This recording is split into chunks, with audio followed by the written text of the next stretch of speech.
Humingin ang iyong habag, patnubay, paggabay, mahal na Panginoon. Patawarin mo po kami, Diyos, sa aming mga karumihan, sa aming mga pagkakasala. Sa mga kami nasuntungan, mahal na Panginoon. Hallelujah. Mahal na Panginoon, hindi nabantayan na aming sarili, mahal na Panginoon. Hallelujah, Diyos. Kabagan mo po kami, mahal na Panginoon. At sa umagang ito, mahal na Panginoon, sa aming pag-aaral, O Diyos, ng ibalang salita, mahal na Panginoon, ikaw po ang aming sandigan. Mahal na Panginoong Jesus, hallelujah. Ikaw pang gumabahay, mahal na Panginoon, sa iyong banal na salita, ang ihabang lingkod, mahal na Panginoon. Hindi mo kami karapat dapat, O Diyos, subalit sa iyong kagandahang loob, kaputihan, mahal na Panginoon. Isa lamang po kami instrumento, mahal na Panginoon Jesus. Kabagan mo po kami, mahal sa umagang ito, O Diyos, hallelujah. At patawarin po bawat sa amin, mahal na Panginoon Jesus. At nadalangin namin lahat ito, mahal na Panginoon, for the prosperity of beloved evangelist, Pastor Will Estrada Almeida. Aming sinasawalat mga demonyo ng mga hadlang, demonyo ng antok, demonyo ng mga walang gana sa pakikinig sa inyong salita, mahal na Panginoon, sa pangalan ni Jesus. Sa pangalan ni Jesus, in the name of Jesus, we pray. Amen. Hallelujah, hallelujah. Magandang umaga po sa ating lahat. Purihin natin dakilang Diyos. Ang pinakamataas na pagpupuri, pagdadakila, pagpapasalamat, pagpupugay ay sa ating pinakamamahal na Panginoong Jesus. Sa aking pong inaalala ang mga ginito ang aral at turo po ng ating pong minamahal at ginagalang na Pastor Will Estrada Almeida. Ganoon din po sa ating beloved assistant Pastor Lina C. Almeida. At ganoon din pong pagbati. Magandang pong umaga na po sa ating pong beloved ordained preacher, Kuya Bubini, sa kanyang pong beloved daughters, Ate Vinesnir, na sila pong nangunguna po dito po sa San Carlos City, Outreach, Pangasinan po natin pinakamamahal na Panginoon. At ganoon din pagbati mga minamahal sa lahat po ng ating mga beloved mga manggagawa, sa mga awit, mga baguhan, datihan, bagay po sa aking mga kapwa elder. At purihin natin dakilang Diyos, ang kapurihan, kadakilan ay sa ating pinakamamahal na Panginoong Jesus. Tayo po ay mag-aaral po ng banal na salita ng ating pinakamamahal na Panginoon. Buksan po natin ating banal na kasulatan. At tayo po sa umagang ito ay mag-aaral po tungkol po sa kabutihan ng ating dakilang Diyos. Ang ating topic, mga kapatid, the fall of believers from the grace of God because of disobedience. Kindly po ang biblical verse po natin sa aklat po ng Roma, Kabanata 5, ang talata ay 12. At sa Roma, Kapitulo 5, ang talasa ay 19 hanggang 21.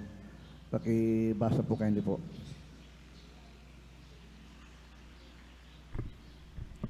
Amen. Praise the Lord. Dito po sa aklat ng Roma, Kapitulo 5, ang talata po ay 12, ganito po sasabi. Kaya kung paano nasa pamamagitan ng isang tao na pumasok ang kasalanan sa sanlibutan at ang kamatay sa pamamagitan ng kasalanan at sa ganito'y ang kamatayan ay naranasan ng lahat ng mga tao sapagkat ang lahat ay nangagkasala. Dito po sa aklat ng Roma 5, 19 hanggang 21, ganito po sasabi. Sapagkat kung paanong sa pamamagitan ng pagsuway ng isang tao, ang marami ay naging mga makasalanan, gayon din sa pamamagitan ng pagtalima ng isa, ang marami ay magiging mga matuwid. At bukod sa rito ay pumasok ang kautusan upang ang pagsuway ay makapanagana, dadapwat kung saan nanagana ang kasalanan ay nananaganang lubha ang biyaya, upang kung paano ang kasalanan ay naghari sa ikamamatay, ay gayon din naman ang biyaya na makapaghari sa pamamagitan ng katuwiran sa ikabubuhay ng walang hanggan sa pamamagitan ni Jesucristo na Panginoon natin. Amen. Amen. Purihin nagpagbasa sa salita ng ating pinakamamahal na Panginoon. At tunay po mga minamahal ang salita ng Diyos makapangyarihan. Ang mga lingkod ng Diyos, mga kapatid ko, marami po sa mga Kristiyano, ang iba ay hindi na po natin nakasama sa paglilingkod sa ating pinakamamahal na Panginoon dahil ang iba po sa atin ay tunay po na sila po ay nangalaglag na po sa gawain ng ating pinakamamahal na Panginoon. Kaya po yung pag-aaral po natin sa mga oras na ito. Ito po yung pagsuway, ang ating pong tema. Marami po sa atin ng iba ayaw pong sumunod. Sinusuway po nila yung bawat utos at palatuntunan ng ating pinakamamahalang Panginoong Hesus. Kaya po, nagkaroon po ng kautusan ng ating pinakamamahalang Panginoong Hesus na ang sabi ng banal na kasulatan, ang kabayaran ng kasalanan ay kamatayan. Ang tao sa ating physical na katawan, pumasok ang kamatayan dahil sa isang kasalanan ng isang tao. Sa ating pong ninuno, si Adan at saka si Eva, pumasok po ang kasalanan dahil po sa kanilang pagsuway sa kalooban at utos ng ating pinakamamahalang Panginoong Hesus. Ang batas ng Diyos, ito po ay tunay po na bago po nilikha ng Diyos ang mundo at ang tao, mayroon na pong batas ang ating pinakamamahalang Panginoon na nakalatag sa kanyang mga nilikha. Ito po yung inilagay niya ang tao sa isang paraiso na kung saan magtatamasan ng kaginhawaan na manggagaling sa ating pinakamamahalang Panginoong Hesus. Ito ang batas ng Diyos sa isang paraiso, may isang punong kahoy na pagkakilanlan ng mabuti at masama. Subalit, ano po ang nangyari? Dahil nga po pumasok ang kasalanan sa tao, at tayo po ngayon sa mga sandaling ito po ay ating namana sa ating mga unang mga naging magulang sa paglilingkod. At tunay po mga kapatid ko, nagkaroon po ng kautusan ng ating pinakamamahalang Panginoon dahil po sa isang pagsuway na dapat nating sundin. Ang sabi ng banal na kasulatan, mamamatay ang tao dahil sa kanyang kasalanan. Tunay po mahal na kapatid ko, bawat tao ay nakakaranas ng kamatayan. Bawat individual, dahil sa ito po ay ating namana sa ating mga ninuno. Ang una pong kasalanan na pumasok po sa tao, ito po yung una ang temptasyon. Tatlo po ito mga kapatid. Pangalawa po yung pong evil desire. Pangatlo po yung worldly desires. Itong una po, yung temptasyon, ito po yung ipinapakita ng dyablo sa bawat mga mananampalataya, sa bawat lingkod ng ating pinakamamahalang Panginoon. Nahihypnotize po ang tao, nahihypnotize po ang malingkod ng Diyos. Dahil po sa nagpapakita po ng kagandahan. At ang pangalawa po, ito po yung evil desire. Ito po yung pinanggagalingan po ng lust of the flesh and lust of the eyes. At ganoon din po mga kapatid ko, dito po sa pangatlo, ito yung worldly desire. Dito po nanggagaling mga kapatid ko yung pong mga sanlibutang pansamantala na luho ng mundong ito. Si Satanas, ang kaaway ng ating pinakamamahalang Panginoon, mismo si Satanas mga kapatid ko, ipinakita niya, tinukso niya ang ating pinakamamahalang Panginoon, dinalang ating mahalang Panginoon sa isang mataas na bundok. Doon po sa aklat po ng Mateo 4:8 hanggang 9, ipinakita ni Satanas ang kaluwalhatian, maging po ang luho ng mundo. Dito po bumabagsak mga kapatid ko ang mga tao dahil ang kanilang mindset, yung pong kalaswaan, yung pong mga luho ng sanlibutan ito. Wala po silang panahon maglingkod sa Diyos. Naroon po sila mga kapatid ko doon po sa mga bagay na pansamantala na luho ng sanlibutan ito. Kaya doon po bumabagsak sa kasalanan ang tao. May tatlo pong klase, kung i-take note po natin ito, tatlo pong G. kung bakit po bumabagsak ang tao. Maging sa buhay Kristiyano, 3G po yan. Bumabagsak ang tao, nalalaglag sa paglilingkod sa ating mahal na Panginoon dahil sa kasalanan niyan. Una po, gold, pera. Pangalawa po, girl, babae. Vice versa po yan sa lalaki, guy. Kung sa brother, na bumabagsak po ang lalaki pag nakakita po ng mga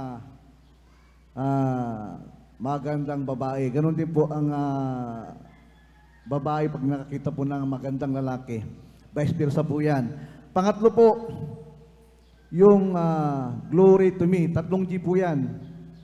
Gold, girl, glory to me. Ano po yung glory to me? I-translate po natin ito po yung pride. Minsan ang tao, inaangkin po niya yung gloria sa sarili niya.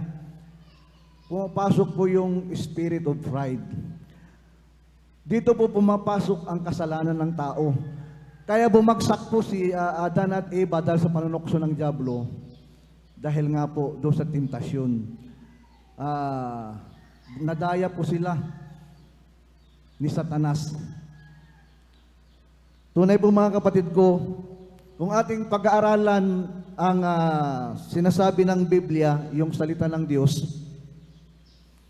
ito po yung 3 major na kasalanan ng tao. Pito po ito, pero yung 3 lang pong aking ang kinuha po na pinaka major na kasalanan ng tao. Na ito po ay masasabi kong bumabagsak ang mga mananampalataya, mga tao ng Diyos. Unahin ko po yung gold. Ito po yung pera. Puri natin yung pinakamamahal na Panginoon. Isang apostolis ng ating mahal na Panginoon. Biruin nyo. Si Judas Iscariote dahil sa pera. Salapi, ipinagpalit niya ang kanyang pagka-apostol. At siya po ay ipinagkanulo niya ang ating pinakamamahal na Panginoon sa 3 piraso ng pilak. Tingnan niyo mga kapatid, bumagsak po si Judas sa pera. Tingnan niyo po yan. Ganon din po mga kapatid ko, kung ating pong pagbulay-bulayin, mahalaga po ang pera sa ating buhay. Dahil ito po ay special needs din natin sa ating pangangailangan sa pang-araw-araw. Pero wag natin pong gawing Diyos ang pera. Kasi pag ginawa nating Diyos ang pera, tayo po ay babagsak. Mawawala po tayo sa presensya ng ating pinakamamahal na Panginoong Hesus. Kaya wag po natin pong tangkilikin, wag po natin pong yung pong mga sinasabi nilang kayamanan sa mundong ito.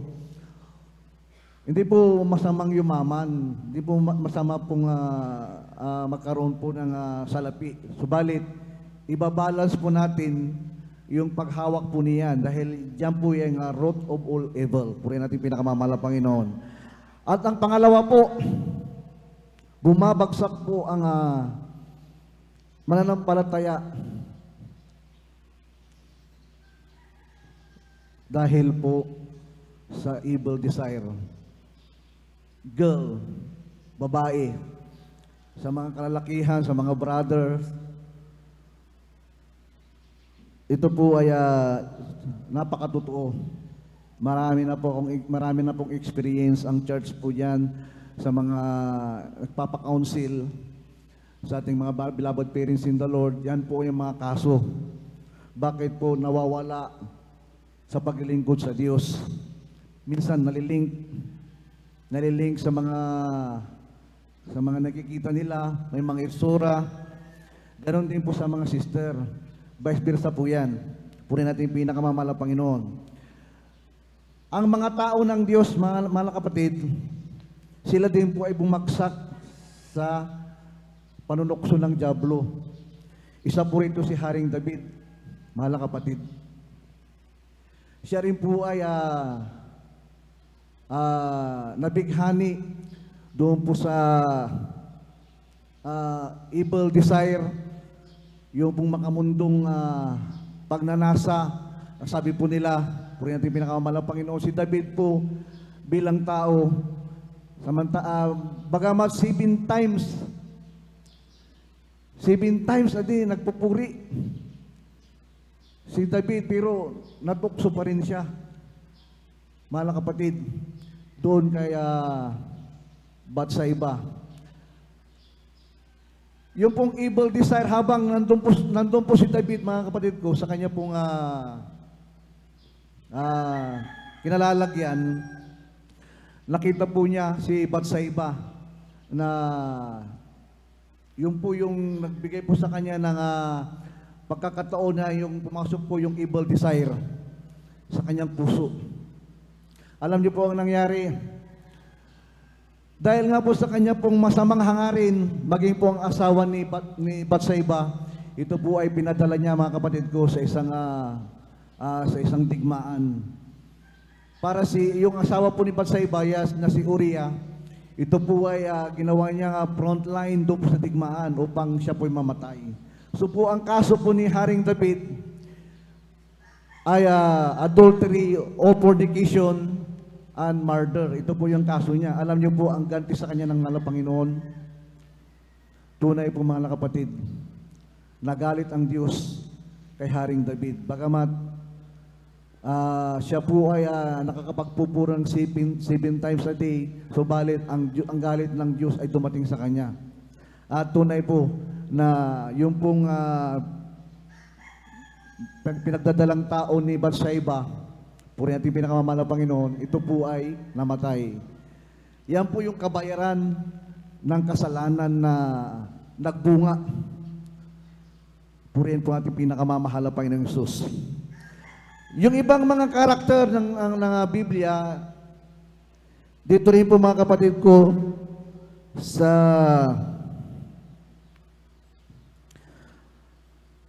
aklat po ng Kings, si Samson, siya rin po ay nabighani. Siya po ay nahulog din ang loob sa isang babae doon po kay Delilah. Purihin po ating dakilang Diyos. So ang kasalanan pumapasok po dahil po sa masamang hangarin, worldly desire, lust of the eyes, lust of the flesh. Ipinagpalit din ni Samson yung tawag nito, yung pong siya po'y nabighani po sa isang magandang babae, si Delilah. Pinagpalit po niya yung pong binigyan kasi ng Panginoon si Samson ng grabe pong gift, yung pong lakas sa kanyang pong pagkatao. At tunay po, mga kapatid ko, sa digmaan, sa pagkikipag-digma, tunay po napakalakas si Samson, wala pong makagapi dahil sa kanyang kalakasan. Yung mga building, kaya po niyang pang itumba. Ganun po kalakas si Samson. Subalit, mga minamahal ko, dahil nga po sa babae, bumagsak po siya. Sinabi po niya kung saan lang gagaling niya pang kanya pong lakas.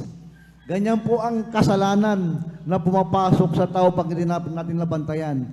Kaya ang bawat Kristiyano, bantayan po natin ang bawat kilos po natin, dahil nga po, ang sabi ng banal na kasulatan, Satan's like a roaring lion seeking whom he may devour. Si Satanas po, siya po ay umaatungal na layon na naghahanap po ng kanya pong masisila. Purihin pong ating dakilang Diyos. Basahin po natin, mga kapatid ko, dito po sa aklat po ng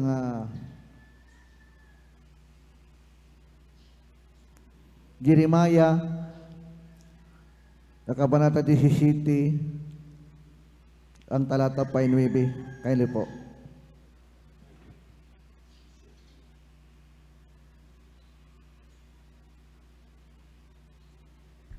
Dito po sa Jeremiah, Kabanata 17:39, ang puso ay magdaraya ng higit kaysa lahat na bagay at totoong masama, sinong makaalam?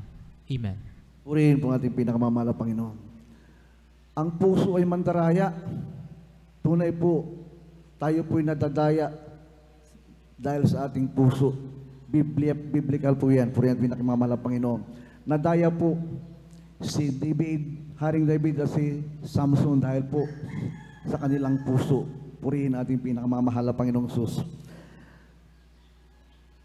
Pakibasa rin po ang hindi po, 2 Korinto, ang Kabanata 11, ang talata ay 14.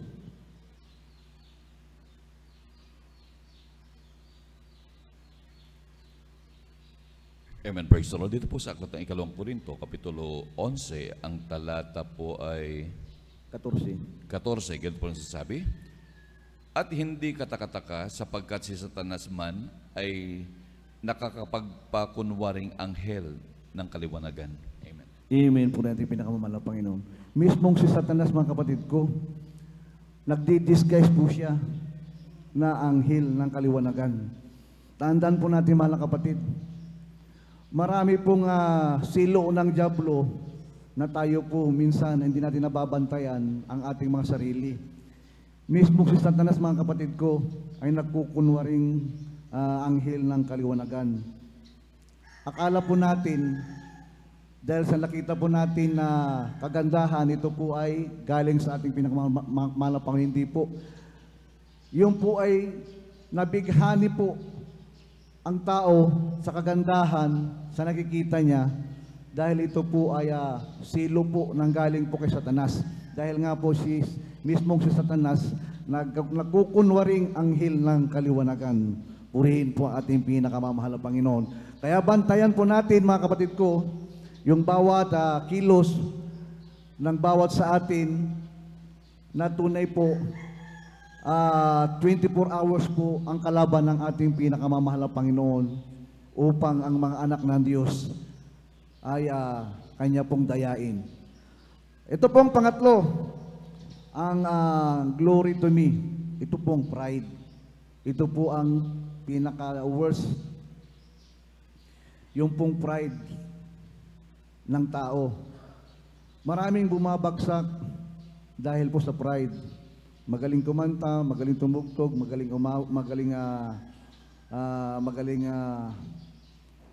magpatotoo. Marami pong mga gift galing sa ating pinakamamahal na Panginoon na pinakalob sa atin. Minsan, di natin nababantayan, pumapasok po sa atin yung pride of life. Yung pong pagmamataas. Minsan, dahil nga po sa ating pride, hindi na po tayo mautusan. Dahil sa ating pride, hindi na po tayo mag-duty sa ating mga tungkulin. Hindi na tayo sumusunod sa ating mga parents in the Lord, sa mga nangunguna sa atin, sa ating beloved ordained preacher, sa mas nakakatanda sa atin dahil sa pride. Alam niyo, mga kapatid, kung bakit pumasok ang kasalanan sa sanlibutan ito dahil sa pride. Saan po nanggaling ang pride? Galing po ang pride kay Satanas, mga kapatid ko. Basahin po natin dito po sa aklat ng Isaiah, Kabanata 14, 12 hanggang 15. Kindly po.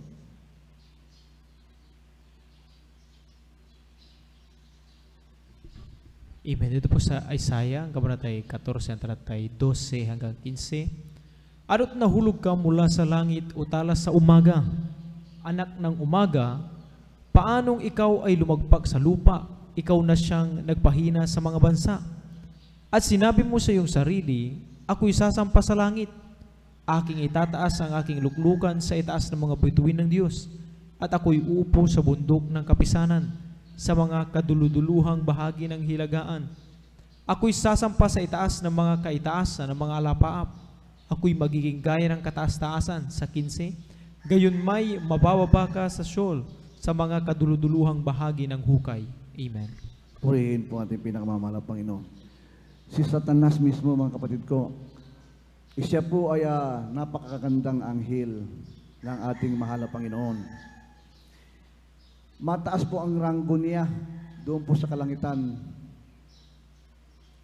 Perfect, napakagandang anghel, napakatanilo, binigyan ng Panginoon ng wisdom.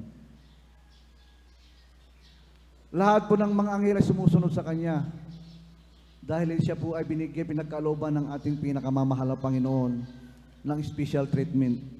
Bakit? Bumagsak. Ang sabi po niya dito po, I will exalt my throne above the stars of God. I will be the Most High. Gusto po niya pong lagpasan ang kapangyarihan ng Diyos. Gusto po niya maging katulad ng Diyos. Yan po ang kanya pong binigkas. Ano po ang nangyari po sa kanya? Pumasok po yung pride. Dahil nga po sa kanyang angking kagandahan, magaling tumugtog, mga kapatid ko, si Lucifer. May kaangking, siya tawag po sa kanya, morning star. Ano po ang nangyari sa kanya? Ibinagsak po siya ng mahal na Panginoon, kasama po yung mga sumunod sa kanya na mga anghel din. Sila po ay tinapundo po sa bottomless pit, sa kalaliman. Dahil nga po si Satanas, mga kapatid ko, gusto po niyang angkinin ang pagka-Diyos ng ating pinakamamahal na Panginoon. Siya rin po ay gustong tawaging Diyos. Gusto niyang lagpasan ang kapangyarihan ng ating pinakamamahal na Panginoon. Iyan po yung spirit of pride. Kaya po pumasok po sa kanya ang rebellious spirit. Purihin po ating pinakamamahal na Panginoon. Dahil nga po sa result ng rebellious spirit, siya po ay tinapon mula sa langit. Galing po siya ng langit, mga kapatid ko.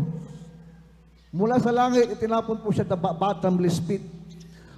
So si Satanas, mga kapatid ko, siya po ang nagdadala ng kasalanan ng tao. Bakit? Galing po siya sa langit, alam niya pag naglingkod ka sa Diyos, nagtiwala ka sa mahal na Panginoon, 100% malalangit ka, magmamana ka ng buhay na walang hanggan. Pangako ng ating pinakamamahal na Panginoon. Nakita ni Satanas ang kalatian ng ating pinakamamahal na Panginoon. Galing po siya sa langit. Kaya alam niya po ang mangyayari sa tao pag naglingkod, sumunod sa ating mahal na Panginoon. Tayo po na maglingkod sa ating pinakamamahal na Panginoon, susunod sa ating dakilang Diyos, tayo po ay magmamana ng kanyang ipinangako ang buhay na walang hanggan. Kaya ganun na lamang po ang panggagalaitin ni Satanas, mga minamahal, sa mga buhay ng Kristiyano. Sa buhay natin, sa mga mananampalataya, tayo po ay ginagawa niya na ng paraan 24 hours.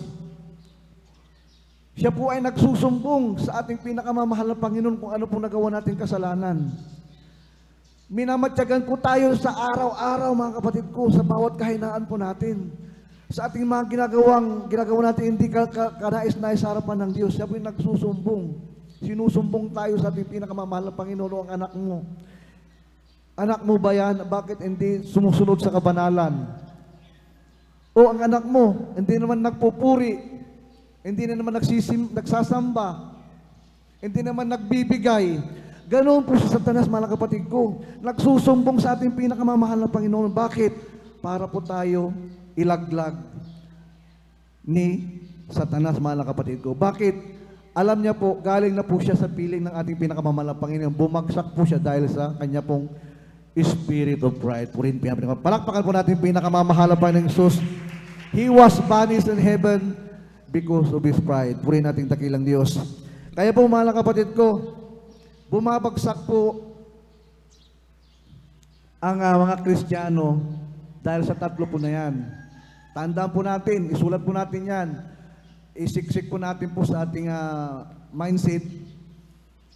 Yung pong tatlo na yan, yan po yung mga bagay na magpapabagsak sa buhay ng mga mananampalataya. Gold, girl, saka glory to me. Bagamat mayroon pong tatlo na magpapabagsak sa mga Kristiyano, mga kapatid ko, mayroon din tatlong G na tayo po mag-glorify ang ating pinakamamahal na Panginoon. Palakpakan po natin pinakamamahal na Panginoon Jesus. Dito po sa aklat ng Mateo, pakibasa po, Kabanata 22, ang talata ay 37.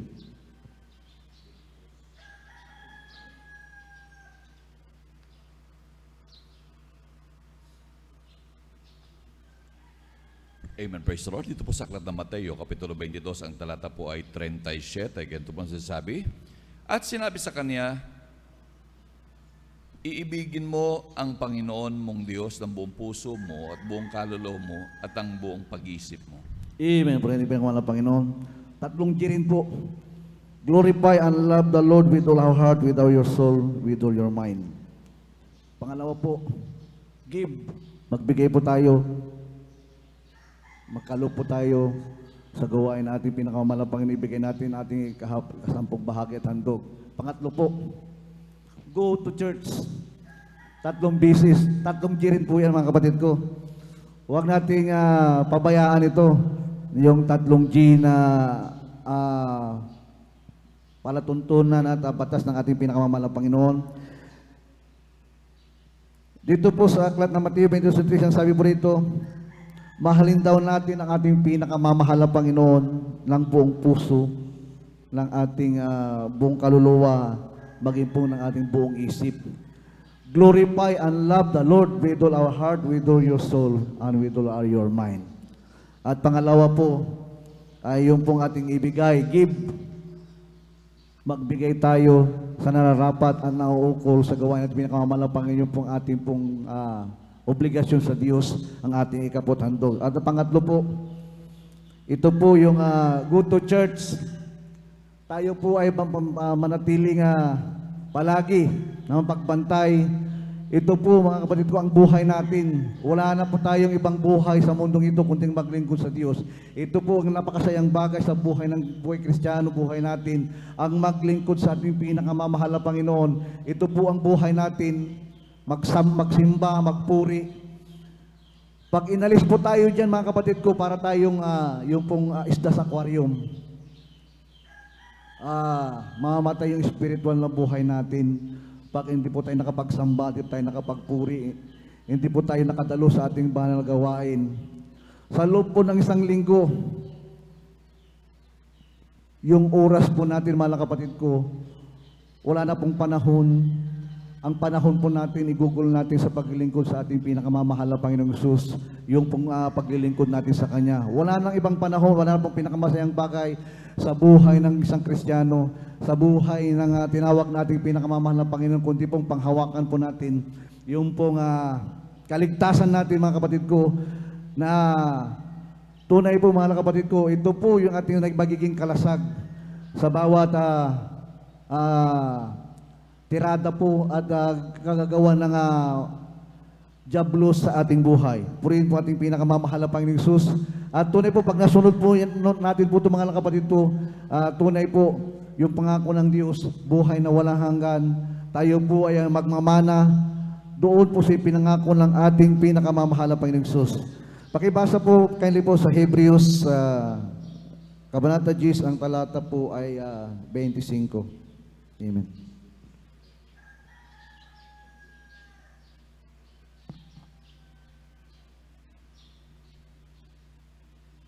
Amen. Dito po sa aklat ng Hebreo, Kabanata 10, ang talata 25. Amen.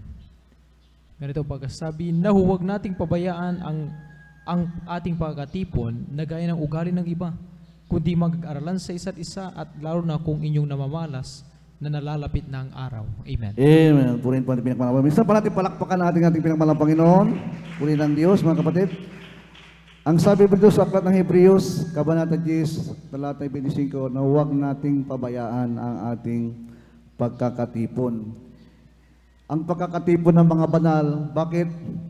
Kung tayo po'y nagtitipon, nakakapagpuri sa ating pinakamamahal na Panginoon, dumadalo po sa inyong mga gawain, dito po tayo nahuhugasan ng ating mga kasalanan. Yung mga bagay na unguarded moment, may nagagawat po tayo sa harapan ng ating pinakamamahal na Panginoon. Tuwing dumadalo po tayo, nakakapagsisi po tayo. Naiikuan po natin sa ating mahal na Panginoon ang ating pong mga nagawang kalikuan sa Kanya. Nasasabi po natin sa ating pinakamamahal na Panginoon, mahal na Panginoon, patawarin mo ako. Kaya po, napaka-importante po yung pagtitipon natin, yung pong pagpupuri. Ang sabi ng 1 John Chapter 1, verse 7, if we walk in the light as He is in the light, we have fellowship with one another. And the blood of Jesus Christ cleanse us from every sin. Nahuhugasan po tayo. Ibig sabihin, pag nakakadalo tayo sa banal na gawain, nakakapagpupuri po tayo, nahuhugasan po tayo ng banal na dugo ng ating pinakamamahal na Panginoong Hesus. Bakit nga po? Tayo po mga kapatid ko, doon po sa namanatan nating kasalanan magmula doon po sa ating mga ninuno, kay Adan at Eva, ang Diyos, nahugasan na po tayo ng kanyang banal na dugo. Ang mahal na Panginoon na katawang tao, pinasan niya po ang krus ng Kalbaryo, ibinigay ng mahal na Panginoon ang kaisa-isa niyang buhay bilang tao. Ang ating pong katawan, yung pong sabi ng banal na kasulatan, ang kabayaran ng kasalanan, kamatayan, ito po ay nahugasan na po tayo bilang isang tao.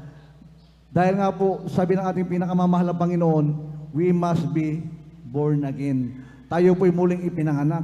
Tayo po'y bagong nilalang, bagong panganak na po tayo. Naipanganak po tayo sa tubig at sa Espiritu. Noong tayo po ay nabautismuhan sa tubig, tayo po'y nahugasan ng banal na Espiritu ng ating pinakamamahal na Panginoon. Yun po yung purpose ng ating mahal na Panginoon, kaya po siya ay nagkatawang tao upang tayo po ay tubusin doon po sa kasalanan na ating pong namana sa ating mga ninuno.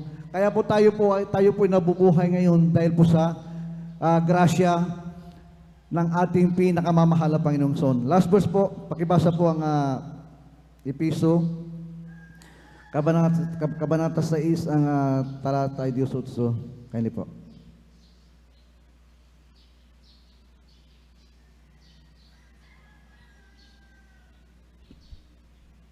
Amen, praise the Lord.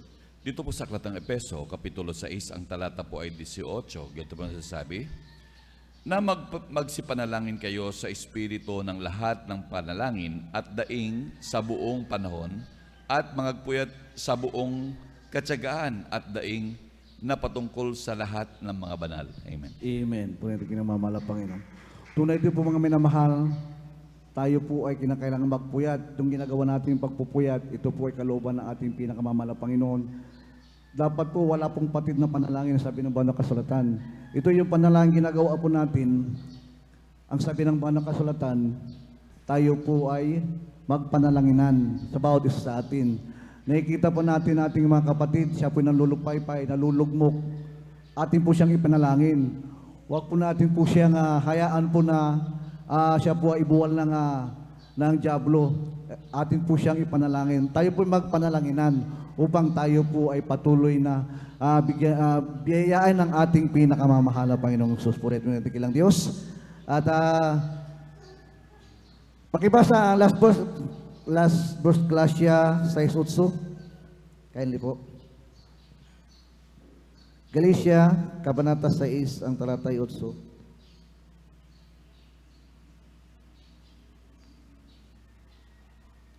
Amen, praise the Lord. Dito po sa Galatia, Kapitulo 6, ang talata po ay 8. Ganito po nasasabi, sapagkat ang nagasik ng kanyang sariling laman ay sa laman mag-aani ng kasiraan, dadapot ang naghasik sa Espiritu ay sa Espiritu mag-aani ng buhay na walang hanggan. Amen. Palakpakan po natin pinakamamahal na Panginoon. Napakaliwanag po.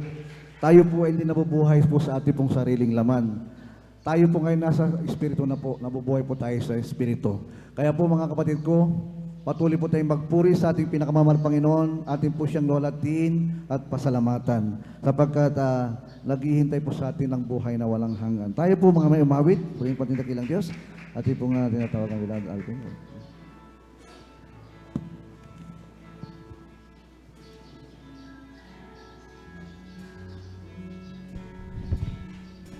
All my words fall short.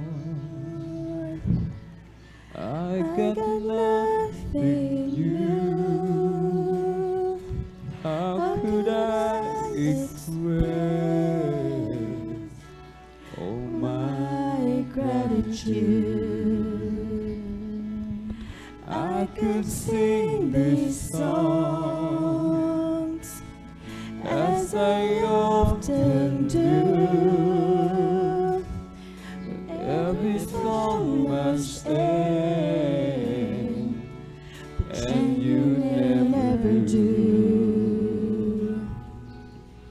So I throw up my hands and praise you again and again. 'Cause all that I have is a hallelujah, hallelujah. And I know it's not much, but nothing else fit for a king, except for a heart singing hallelujah, hallelujah.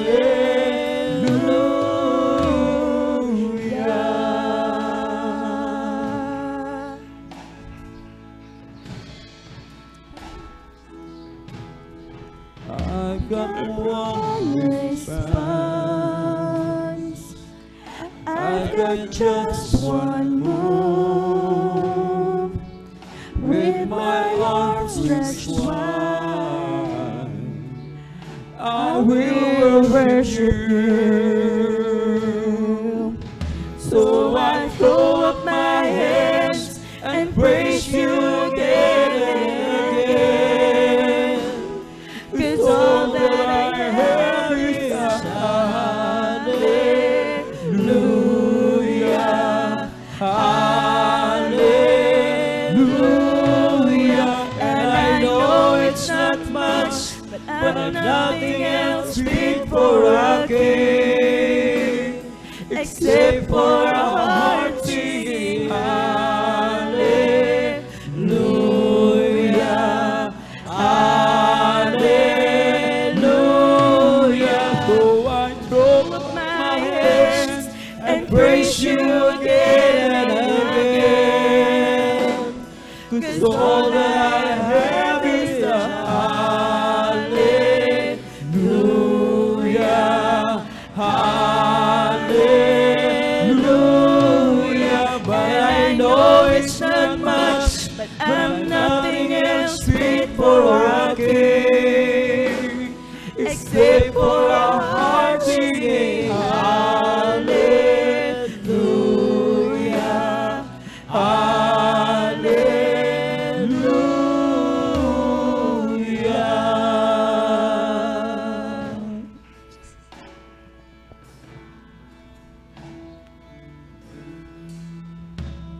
So come on, my soul, don't you get shy on me, lift up your song. 'Cause you got a lion inside of those lungs. Get up and praise the Lord. So come on, my soul, don't you get shy on me, lift up your song. 'Cause you got a lion inside of those lungs. Get up and praise the Lord. So come on, my soul, oh, don't you get shy on me, lift up your song. 'Cause you got a lion inside of those lungs. Get up and praise the Lord. So I throw up my hands and praise you again and again. 'Cause all that I have is a hallelujah, hallelujah. And I know it's not much, but I'm nothing else fit for a king, except for a heart singing hallelujah, hallelujah. Hallelujah,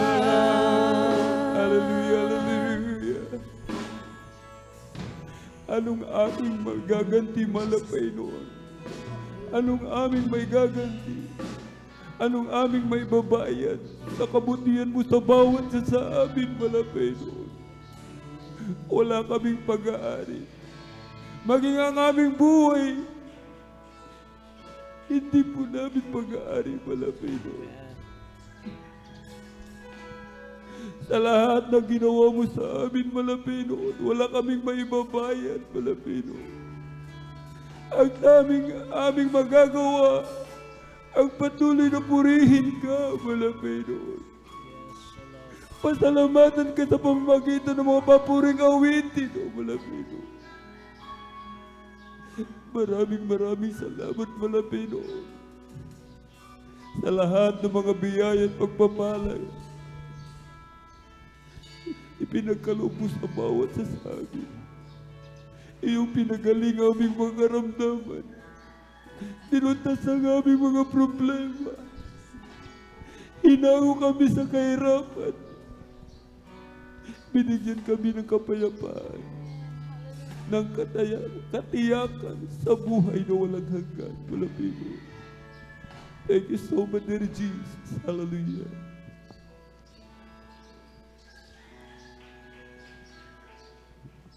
So come on, my soul, don't you get shy on me. Lift up your song.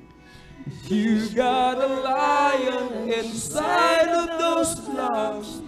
Get up and praise the Lord. Amazing tayo, kapatid. Purihin natin ang mahal na Panginoon. Lift up your song. Wala tayong may babae sa kanyang kabutihan. Get up and praise the Lord. So come on, my soul, don't you get shy on me. Lift up your song. You got a lion inside of those lungs. Get up and praise the Lord. Thank you so much, Daddy Jesus. Hallelujah. Let us pray. Ay po'y manalangin, mga binamahal. Ating ipaabot sa ating napakabait na Diyos na buhay. Lahat ng ating mga pangangailangan, mga hinaing. Hallelujah. Ano mang ating mga pangangailangan, mga ipaabot po natin. Ating mga pinagdaraanan, mga karamdaman. Ibigay natin sa mahal na Panginoon. Ang Diyos natin, Diyos na makapangyarihan sa lahat. Walang imposible sa ating pinakamamahal na Jesus, mga minamahal. Napakabait ng ating dakilang Diyos. Hallelujah. Sinong magulang ang kayang magtiis, kahit tiisin ng kanyang anak? Sinong magulang, mga minamahal, na kapag humingi ay kanyang pagdadamutan? Ang ating mahal na Panginoon ay hindi madamot, mga minamahal. Sa Diyos na papagbigay. Hallelujah. Marami pong salamat, mahal na Panginoon, sa lahat ng mga pagpapalad niyang pinagkaloob sa bawat sa amin. Higit sa lahat, sa kaligtasan na pinagkaloob sa bawat sa amin, mahal na Panginoon. Aming idinalangin, patuloy kaming panghawakan, mahal na Panginoon. Tulungan mo kami na makasunod, na ating maganap lahat ng iyong banal na kalooban sa ganang amin hindi po namin kaya, mahal na Panginoon. Tulungan mo po kami na aming mapaglabanan lahat ng aming mga kahinaan, mahal na Panginoon. Ingatan mo po kami sa lahat ng gawa ng kaaway. At bigkisin mo kami na yung pag-ibig sa pagkakaisa, mahal na Panginoon. Alisin mo po mga inggitan sa aming kalagitnaan, mga pagkakabahabahagi, hallelujah, sa pangkalatang dalangin na aming pong dearly beloved Honorable Evangelist Pastor Willie Estrada Almeida. Patuloy kaming palakasin, malapin. Patuloy po kaming malapin o lingapin, samahan na yung kapagyarihan. In Jesus' mighty name we pray. Amen and amen. Ating ipatong mga minamahal, hallelujah, ang ating kanang kamay sa ulo, kaliwang kamay sa katawan sa parte na may karamdaman. Banggitin po natin lahat ng mga demonyo ng karamdaman. Ubusin po, lagnat, trangkaso, panghihina, panlalamig, panlupaybay, sakit sa puso, tuberculosis, cancer, leukemia, diabetes, kidney trouble, liver cancer. Cast out in the mighty name of Jesus. Be healed right now. Be healed right now. In Jesus' mighty name we pray. Amen and amen. Praise the Lord. Thank you so much, dear Jesus. Hallelujah. Thank you so much, dear Jesus. Tayo po'y tumayo mga minamahal. Atin po munang palakpakan ng malakas ang ating pong pinakamamahal na thank you. Everybody shout, praise the Lord. 3 times jump, sabay sigaw ng malakas na hallelujah. Praise the Lord. Hallelujah, praise the Lord. Hallelujah, praise the Lord. Hallelujah, praise the Lord. Thank you so much, dear Jesus. At para po sa ating po mga minamahal mga